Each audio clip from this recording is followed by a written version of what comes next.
Good evening all of you. कैसे हैं आप सभी? वेलकम करती हूँ माधुरी आपका एंडिलो क्लासेस में।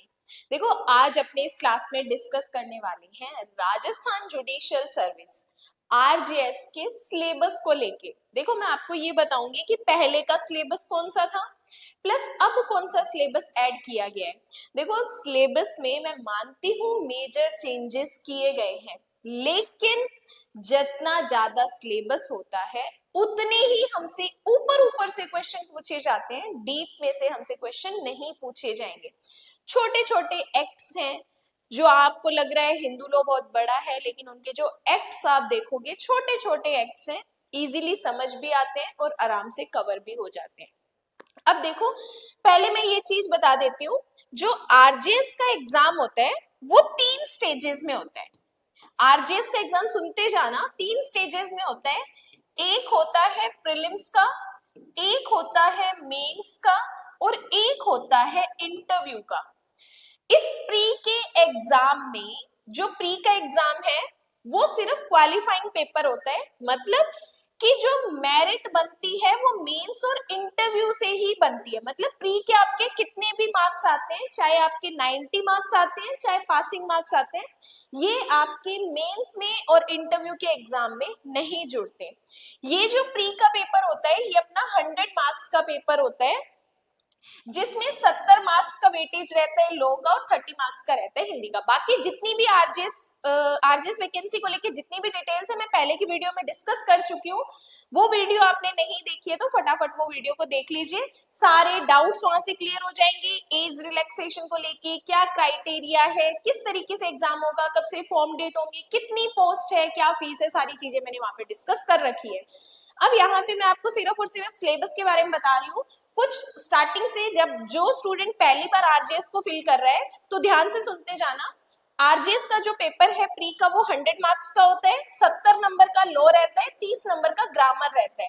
इस 30 नंबर के ग्रामर में 15 नंबर की हिंदी रहती है और 15 नंबर की ही इंग्लिश रहती है। कोई नेगेटिव मार्किंग नहीं है, सारे क्वेश्चन आपको अटेम्प्ट करने हैं।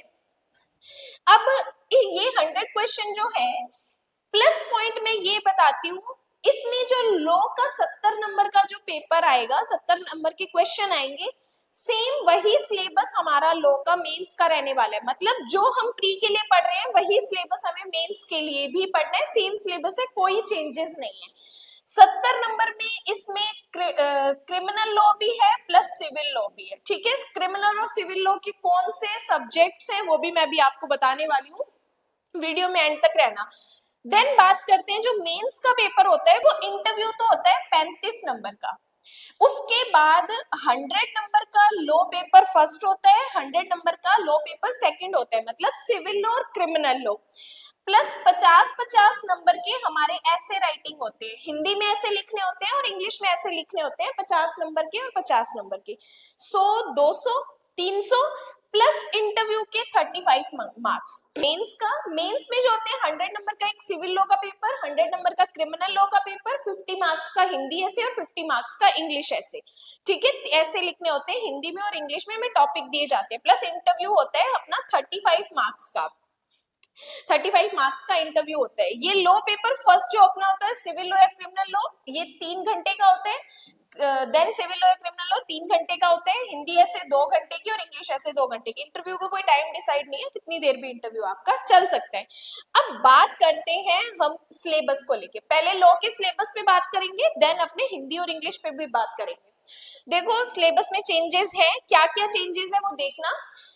सीपीसी सब्जेक्ट है। एक और चीज आपके लिए थोड़ा इजी कर देती हूँ मैं। देखो, यहाँ जो सिलेबस आपको दिख रहा है, इसमें जो रेड पेन से लिखे हुए हैं वो हमारे नए एक्ट जोड़े गए हैं, जो ब्लैक पेन से लिखे हुए हैं वो हमारे पुराने भी थे। फटाफट इसका स्क्रीनशॉट ले लो। अब देखो, क्लियर है, रेड पेन वाले हमारे नए। सीपीसी है सब्जेक्ट हमारा, कॉन्स्टिट्यूशन है, कॉन्ट्रैक्ट है, बीएसए है और एविडेंस है। देखो, बीएसए साक्ष्य अधिनियम भी है और एविडेंस एक्ट भी है, पुराना भी है और नया भी है। लिमिटेशन एक्ट है, पहले भी था। एसआरए है, ट्रांसफर ऑफ प्रॉपर्टी एक्ट है, इंटरप्रिटेशन ऑफ स्टैट्यूट एक्ट है। देन राजस्थान रेंट कंट्रोल हमारा पहले भी था और अब भी है।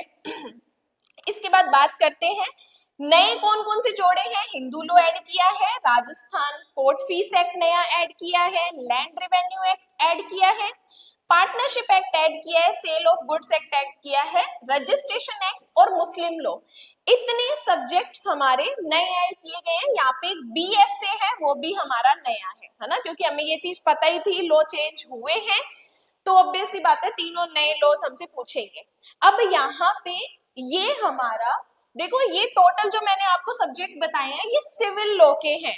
सिविल लॉ इसलिए बता रही हूँ क्योंकि जब अपने मेंस का एग्जाम देते हैं तो मेंस में हमारे लॉ के दो पेपर होते हैं, जिसमें एक सिविल लॉ का होता है और एक क्रिमिनल लॉ का होता है। अब इसी सब्जेक्ट्स में से ही हमारे प्री के क्वेश्चन आते हैं और मेंस में भी हमारा सिविल लॉ का यही सिलेबस रहता है। सिलेबस सेम ही है प्री और मेंस दोनों का, ठीक है।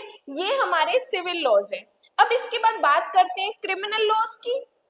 अब वही बात, जो रेड पेन से लिखे हुए हैं वो हमारे नए हैं, ब्लैक पेन वाले हमारे पुराने हैं। क्या है? बीएनएसएस हमारा नया था, साथ में सीआरपी से भी पूछेंगे, बीएसए हमारा नया है, एविडेंस एक्ट भी पूछेंगे, बीएनएस हमारा नया है, आईपीसी है, पुराना और जेजे एक्ट है, एनआई एक्ट। एनआई एक्ट की शॉकिंग चीज ये है, पहले सिर्फ एनआई एक्ट का लास्ट चैप्टर ये हम पढ़ते थे जो चेक डिसऑनर का था, अब कंप्लीट एनआई एक्ट हमसे पूछेंगे। तो इसका मतलब कि एनआई एक्ट अब कंप्लीट है, वहां पे सिर्फ एक ही चैप्टर पढ़ते थे 8-10 सेक्शन, यहाँ पे अब कंप्लीट एनआई एक्ट पढ़ना पड़ेगा, तो एक तरीके से इसको नया ही मान लो। प्रोबेशन एक्ट पहले था, पॉक्सो पढ़ते थे, डोमेस्टिक वायलेंस था, इंडिसेंट रिप्रेजेंटेशन एक्ट था, वर्क प्लेस एक्ट था, राजस्थान एक्साइज एक्ट और प्लस आईटी एक्ट 2000, ये हमारे नए ऐड किए गए। लगभग ये मान लो कि इतने सब्जेक्ट्स हमारे नए ऐड किए गए। जब आप हिंदू लॉ की मैं बात करूंगी तो हिंदू लॉ में हिंदू मैरिज एक्ट भी आप देखोगे ज्यादा बड़ा नहीं है, छोटा सा ही है, Hindu succession act, guardianship act, minority act, छोटे छोटे एक्ट्स हैं, तो हिंदू लॉ में हमारे वो है। इस तरीके से अगर अपने मोटा मोटा देखें तो पहले हम 18 सब्जेक्ट्स थे, अब लगभग हमारे 12 सब्जेक्ट ऐड किए गए अगर हिंदू लॉ के छोटे छोटे एक्ट्स को काउंट करें तो टोटल 12 सब्जेक्ट हमारे नए ऐड किए गए। तो सिलेबस में इधर मेजर चेंजेस यही किए गए हैं, ये सब्जेक्ट्स हमारे ऐड किए गए हैं। अब एक बात देखो, जो सब्जेक्ट्स में चेंजेस किए गए हैं, ज्यादा सिलेबस हो गया है, 70 नंबर का सिर्फ हमारा लॉ हमसे प्री में पूछा जाना है। अब मेंस में अगर बात करूं तो ये सिविल लॉ हमारा मेंस का जो रिटन का एग्जाम होता है लिखने वाला, तो इसमें से 100 नंबर का पूछा जाएगा और इसमें से 100 नंबर का पूछा जाएगा, जो क्रिमिनल का हमारा पार्ट है ना। लेकिन अगर प्री की बात करूं तो दोनों को मिला के ही हमसे सिर्फ 70 क्वेश्चन जो है वो लॉ के पूछे जाएंगे। अब इतना सारा सिलेबस और 70 ही क्वेश्चन पूछने हैं, तो देखो जब भी सिलेबस ज्यादा होता है तो हमसे ऊपर ऊपर से चीजें पूछनी है। जो छोटे छोटे नए एक्ट्स ऐड किए गए ना, एक चीज बता देती हूँ, सेक्शंस को डायरेक्ट सेक्शन बेस को जरूर फोकस करना है। डायरेक्ट सेक्शन बेस्ड चीजें हमसे पूछी जाती है जो छोटे छोटे लॉज होते हैं, ठीक है। और इम्पॉर्टेंट चीज, और छोटे छोटे लॉज में जो डेज के क्वेश्चन दिए जाते हैं, मतलब दिन दिए जाते हैं, इतने दिन में सम्मन करना है, इतने दिन में आपको वाद का निस्तारण करना है, इतने दिन में व्यक्ति की ट्रायल कंप्लीट करनी है, तो वो डेज जरूर फोकस कर लेना, ठीक है। तो ये तो हुआ लॉ और लॉ का सिलेबस, ठीक है, जो कि प्री और मेंस का है। अब देखो बात करते हैं हिंदी ग्रामर और इंग्लिश ग्रामर की। हिंदी ग्रामर और इंग्लिश ग्रामर में देखो ऑलमोस्ट सारी चीजें वही है जो पहले पूछी जाती थी। हिंदी में जैसे शब्द रचना है अपनी, संधि संधि विच्छेद समास उपसर्ग प्रत्यय, तत्सम तद्भव देशज विदेशी शब्द है, संज्ञा सर्वनाम विशेषण क्रिया अवयव, पर्यायवाची विलोम शब्द, वाक्यांश के लिए एक शब्द, भिन्नार्थक शब्द, समानार्थी शब्द, शब्द शुद्धि के जरूर क्वेश्चन आते हैं। ये जो लिंग वचन पुरुष काल वृत्ति, वाक्य रचना क्वेश्चन पूछी जाती है, वाक्य शुद्धि भी पूछी जाती है, विराम चिन्हों का प्रयोग, मुहावरे जरूर पूछे जाते हैं। तो ये टोटल सिर्फ ग्रामर हमारे लिए प्री के एग्जाम में ही आती है। इस ग्रामर से टोटल हमारे प्रीलिम्स में 15 नंबर का ही बनता है। अब इंग्लिश में भी हमारी 15 नंबर की ग्रामर सिर्फ प्री में पूछी जाती है।